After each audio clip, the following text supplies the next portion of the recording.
পুলি case register হৈছিলে vide Jorhat PS case number 521/25 under section 331(4) 305 subsection A BNS আৰু সেই কেছ সংক্ৰান্তে এজন আসামী প্ৰীতম দত্ত বয়স 22 বছৰ তেওঁক কাইলৈ ৰাতিপুৱা 3টা বজাত अरेस्ट কৰি যোৰহাট থানাত অনা হৈছিলে আইও আমাৰ আছে কুমুদ গন্ধিয়া ফুকন ASI তেওঁ হেতু অ্যাকিউজক अरेस्ट কৰি ইয়াত আনি আৰু যোৰহাট লকআপত ৰাখিছিলে at 3 AM in the morning তাৰপিছত আমাৰ সেন্ট্ৰি যোনে আছিলে তেওঁ at 7:26 AM তেওঁ খবৰ ল'লে তেতিয়া এই আসামীজন ক'লে যে তেওঁ মানে চাহ খোৱা বিচাৰিছিলে আৰু সেন্ট্ৰিজন মানে চাহ সুধিবলৈ চালে যে বেলেগ যিমান ষ্টাফ আছিলে তেওঁলোকক ক'লে যে চাহ আনিব লাগে আৰু সেই অ্যাকিউজন সেই সময়ত লকআপত যি বাথৰুম আছে সেই বাথৰুম ফালে গুচি গ'ল তাৰপিছত আকৌ আমাৰ সেন্ট্ৰি at 7:38 AM যেতিয়া চেক কৰিলে তেতিয়া তেওঁ মানে লকআপত নাছিলে তো তেওঁ লকআপত সোমাই ভিতৰত গ'ল বাথৰুমত চেক কৰিলে বাথৰুমত তেওঁ হ্যাঙ্গিং কণ্ডিশ্যনত দেখা পালে ইমিডিয়েটলি তেওঁ তাৰ পৰা নামালে আৰু তেতিয়া আমাৰ এমাৰ্জেঞ্চি অফিচাৰ আছিলে সাব ইন্সপেক্টৰ দেৱজিতক জনাই ইমিডিয়েটলি তেওঁক JMCH আমি শিফ্ট কৰিলোঁ আৰু JMCH ডক্টৰে তেওঁক ব্ৰড ডেড ডিক্লেয়াৰ কৰিলে তো তাৰপিছত পৰিয়ালে যি আছে পৰিয়ালে আকৌ এটা কেছ দিলে হেতু কেছ আমি হোমিসাইড সেকশনত ৰেজিষ্টাৰ কৰিছোঁ যোৰহাট PS কেছ নম্বৰ 534/25 তেওঁ মানে পুলিচৰ ওপৰত যি আপত্তি কৰিছে সেই আপত্তি মতে আমাৰ এটা কেছ ৰেজিষ্টাৰ হৈছে আৰু যি ডেথ হ'ল ইন দ্য লকআপ সেই ডেথ ইনভেষ্টিগেট কৰাৰ কাৰণে অলৰেডি আমি যোৰহাট PS UD কেছ মানে আননেচাৰেল ডেথ কেছ নম্বৰ 56/25 হেতু ৰেজিষ্টাৰ কৰিছোঁ তো এতিয়া এটা প্ৰথম হৈছিলে আমাৰ চুৰি কেছ যাৰ মৰ্মে আমি অভিযোগ আনিছিলোঁ তাৰপিছত আমাৰ হ'ল UD case after the death আৰু পৰিয়ালে যি কেছ দিছে সেই কেছ অলৰেডি আমি ৰেজিষ্টাৰ কৰিছোঁ সেই কেছ হ'ল যোৰহাট PS কেছ নম্বৰ 534/25 আৰু সেই কেছৰ ইনভেষ্টিগেশ্যন যি ইণ্ডিপেণ্ডেণ্ট আয়োগ দিয়া যায় তো আমি IGP ছাৰক ৰিকুৱেষ্ট কৰিছোঁ ছাৰে এডিশ্যনেল SP শিৱসাগৰক দিছে আৰু কাইলৈ আমাৰ FSL টিম আহি ইয়াত গোটেইখিনি লকআপ যি PO আছে সেই PO তো চাই গ'ল তেওঁলোকে ভিডিঅ' ৰেকৰ্ডিং কৰিছে পোষ্টমৰ্টম যি আছে postmortem as per NHRC guideline হেতু পেনেল অফ 3 ডক্টৰ্ছ তো 3টা ডক্টৰ পোষ্টমৰ্টম কৰিব সেইকাৰণে পোষ্টমৰ্টম আজি হ'ব আণ্ডাৰ ভিডিঅ'গ্ৰাফি পোষ্টমৰ্টম ৰিপৰ্ট আমি সোনকালে পাই যাম বাকি এজ পাৰ NHRC যিমান প্ৰচেছ আছে সেই প্ৰচেছ আমি কৰি আছোঁ ডিটেইলড ইনকুৱাইৰি কাৰণে additional SP headquarter already report বনাই আছে আজিৰ ভিতৰত আমি হেতু ৰিপৰ্ট পাই যাম মেজিষ্ট্ৰিয়েল ইনকুৱাইৰি কাৰণে আমি DC যোৰহাটক লিখিছোঁ আৰু for judicial inquiry also we will write to the judiciary তো জুডিচিয়েল ইনকুৱাইৰি হ'ব মেজিষ্ট্ৰিয়েল ইনকুৱাইৰি হ'ব অলৰেডি এটা ক্ৰিমিনেল কেছ আমি ৰেজিষ্টাৰ কৰিছোঁ আমাৰ UD কেছ চলি আছে আৰু পুলিচৰ যি ইনকুৱাইৰি আছে সেইটো এজন আমাৰ এডিশ্যনেল SP কৰি আছে আমাৰ IC ভোগদৈ তেওঁৰ ওপৰত অভিযোগ কৰিছে যে IC ভোগদৈ তেওঁ মাৰধাৰ কৰিলে তেওঁৰ এলিগেশ্যন আৰু যদি কৰা নাই তেতিয়া মানে তেওঁৰ হেঁচাতে সেইটো সুইচাইড কৰিলে সেইটো তেওঁৰ অভিযোগ তো সেইটো আমি ইনভেষ্টিগেট কৰিম hanging in the bathroom of the lock-up আৰু যি বস্তু লৈছিলে সেইটো কম্বলৰ এটা নাৰো ষ্ট্ৰিপ তেওঁ ফালি লৈছিলে তেওঁৰ মানে আমি যেতিয়া ক্ৰিমিনেল হিষ্ট্ৰী চাইছোঁ 5টা কেছ আমি পাইছোঁ মানে CCTNS যেতিয়াৰ পৰা আৰম্ভ হৈছে তেতিয়াৰ পৰা 5টা কেছ আগৰ কিছুমান কেছ হ'ব পাৰে কিন্তু 5 cases are already registered against the accused mostly hetu bastu teor mane same accused on the lead of the accused ami mane recover korisu bastu to mane hetu proven je teu he korisil sir mistake aisila dai jetia amar dekho ki amar help korisile teu muhurtot নাই মানে immediately কনষ্টেবলে নমালে আৰু লগে লগে আমি JMCH ত পঠালোঁ লকাবৰ ভিতৰত কম্বলখন কেনেকৈ আহিলে লকাবৰ ভিতৰত এইটো বিচনা হিচাপে এটা কম্বল দিয়া যায় মানে লকৰ ভিতৰত বেড তো নাই যদি আপোনালোকে চাইছে লকৰ ভিতৰত বেড না থাকে অকল তলত এটা কম্বল নিচিনা মানে বিচনা হিচাপে দিয়া যায়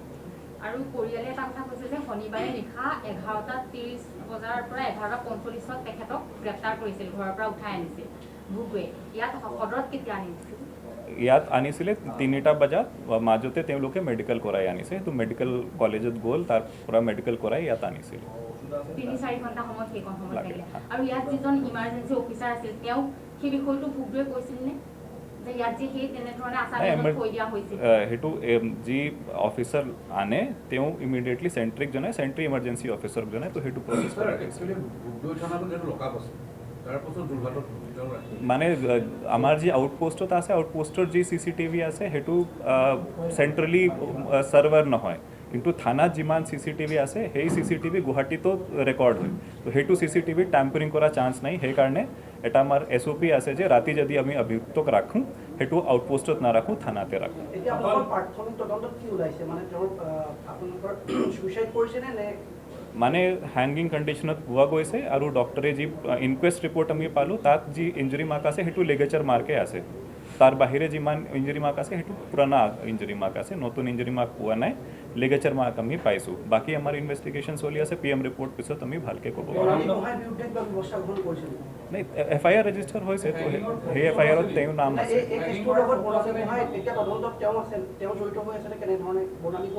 নাই নাই, যি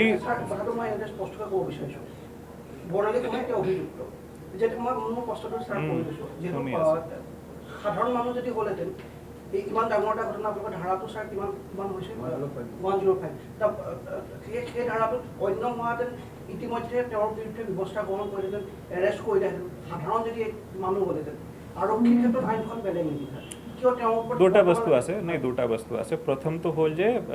পুলিচৰ বিষয়া আছে, সেইকাৰণে এজন ইণ্ডিপেণ্ডেণ্ট আয়োগ দিয়া হৈছে। Second, for public servant there is a protection, মানে তেওঁ যি in the line of action যদি তেওঁ কিবা কৰে তেওঁৰ কাৰণে এটা প্ৰটেকশ্যন থাকে, তো সেইটো ইনভেষ্টিগেট কৰি যদি তেওঁৰ কিবা ভুল আছে তেওঁক এৰেষ্ট কৰা যাব, কিন্তু যদি ভুল নাই তো যেনেকৈ একশ্যন ল'ব লাগে এনেকৈ আমি একশ্যন লওঁ। আৰু তেওঁ ছাৰ পষ্টমৰ্টম ৰুমত তেতিয়া তেওঁ গৈছিলে, তেতিয়া অভিযুক্তগৰাকী আকৌ পষ্টমৰ্টমত তাত তেওঁৰ দায়িত্ব কেনেকৈ পালে? আমি পাইছোঁ মানে ভিতৰত পষ্টমৰ্টমটো এতিয়ালৈকে হোৱা নাই, পষ্টমৰ্টম আজি হ'ব, কালি মানে এজ এ পুলিচ অফিচাৰ তেওঁ থাকিব পাৰে, কিন্তু সেইটো পষ্টমৰ্টম তেওঁ ইনফ্লুৱেঞ্চ কৰিব নোৱাৰে, যিহেতু তিনিটা ডক্টৰ এটা পেনেল থাকে আমাৰ, তিনি ডক্টৰে সেইটো panel of 3 doctors do the postmortem, তো সেইটো কোনো পদ্ধতি কোনে ইনফ্লুৱেঞ্চ কৰিব নোৱাৰে। ছাৰ একচুৱেলি মানে পাব্লিকৰ মাজত যিটো কথা পিছৰ বিষয়া হোৱাৰ কাৰণে তেখেত হাৰি যাব নেকি, তেনেকুৱা ধৰণৰ কথা বতৰা? যদি তেওঁ ভুল কৰিছে, মানে তেওঁৰ যদি মাৰধাৰ কৰিছে আৰু তেওঁ মানে বাই assault যদি ডেথ হৈছে, definitely we will take action. আৰু সেইকাৰণে ইণ্ডিপেণ্ডেণ্ট আয়োগ দিয়া হৈছে, মানে যোৰহাটৰ দিয়া নাই, শিৱসাগৰ পৰাই এডিশ্যনেল SP দিছে, যে যদি আপোনালোকে ভাবে যে ইয়াত যদি এডিশ্যনেল SP মই দিওঁ মই ইনফ্লুৱেঞ্চ কৰিব পাৰোঁ বা কোনোবা ইনফ্লুৱেঞ্চ কৰিব পাৰে, সেইকাৰণে বেলেগ এটা ডিষ্ট্ৰিক্টৰ পৰা এডিশ্যনেল SP ৰেংক এজন অফিচাৰ দিয়া হৈছে, তেওঁ ভালকৈ ইনভেষ্টিগেট কৰিব আৰু তদন্তত আহিব। নাই, FIR ৰেজিষ্টাৰ হৈছে, FIR মতে যি এভিডেঞ্চ পায়, মানে আমি basically we don't go by hearsay, we go by evidence, তো যেনেকৈ আমি এভিডেঞ্চ পাওঁ সেই এভিডেঞ্চ মতে ইনভেষ্টিগেশ্যন হ'ব আৰু যাক শাস্তি মানে এজ পাৰ এভিডেঞ্চ যাৰ এগেইনষ্ট আমি পাওঁ তেওঁৰ এগেইনষ্ট মানে চাৰ্জশ্বিট দিয়া হ'ব।